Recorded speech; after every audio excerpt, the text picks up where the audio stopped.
Porsche came back to endurance racing in the 919 hybrid in 2014, and it was Timo Bernhard who was part of the 2017 Le Mans winning team. Timo, the 919 hybrid actually ticked off so many different achievements for Porsche. Just start by telling us about some of the highlights of those achievements.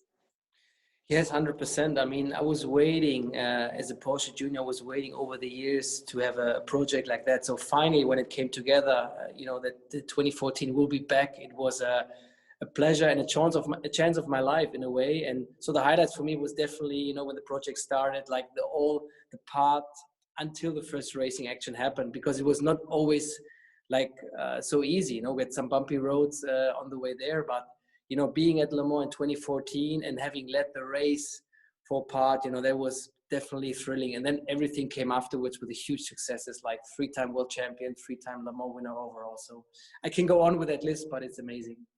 Well, yeah, please do. So tell us about the 2017. Unfortunately, Mark Webber was not part of your driver lineup that year because he retired the year before. Yes. So just tell us about how it was for you back in 17 when you got that win for all of you guys. I think that was Brendan's first Le Mans win as well, wasn't it? Exactly. Well, it was in a way, I have to say, I mean, I won Le Mans before with Audi, and it's very special. But in a way, my heart was, urging for a win with Porsche. And you never know if you can ever make it happen. But in 14, we were leading in 2 hours to go. We had an engine failure. In 15, we finished second. In 16, we were leading again, but we had another problem. So we finished far back. So 17, in a way, I had the feeling maybe it's the last chance to fulfill it.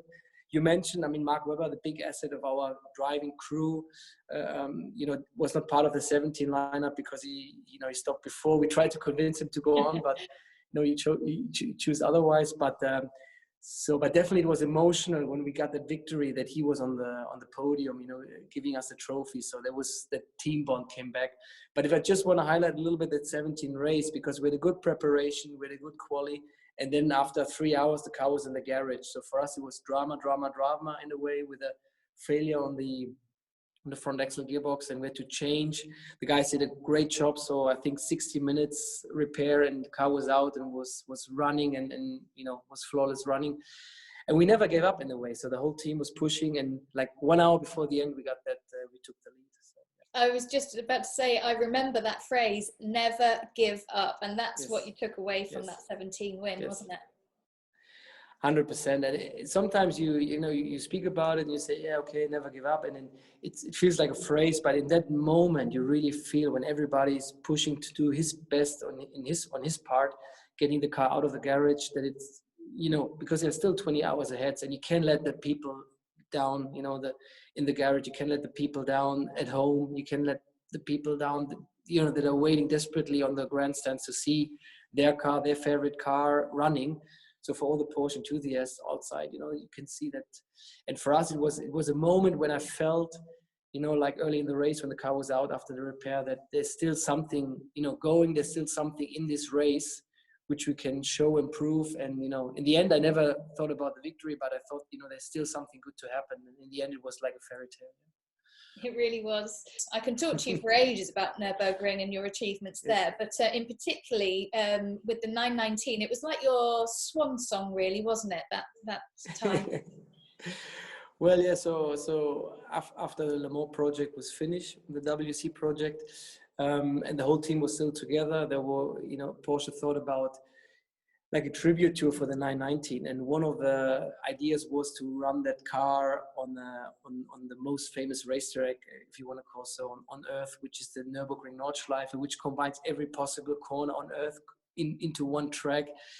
20.8 kilometers long, and challenging with a lot of elevation. And we actually brought this high-tech 919 car, unleashed, without the restriction of the rules, this high-tech car on an old school racetrack. And that was, I have to say, the most challenging thing I've ever done. Even though it was not a competition, we treated it like a competition, and it's still stunning for me what the team achieved, to set the car up, to stay calm, and in the end, like, to show everybody that you can drive this powerful car on this old school track. So yeah, I still get adrenaline going when I think about it. Yeah. That's a world record.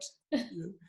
Well, yeah, in the end, I mean, we know if we get the lap together that, there will be a stunning time, but I think the way we did it was very positive. And I take away from it just I spoke about the adrenaline, but just this excitement and the cornering speed and because the track is very narrow, but the speed was high. So just all the information flying at the driver, flying at me in this couple of laps I did.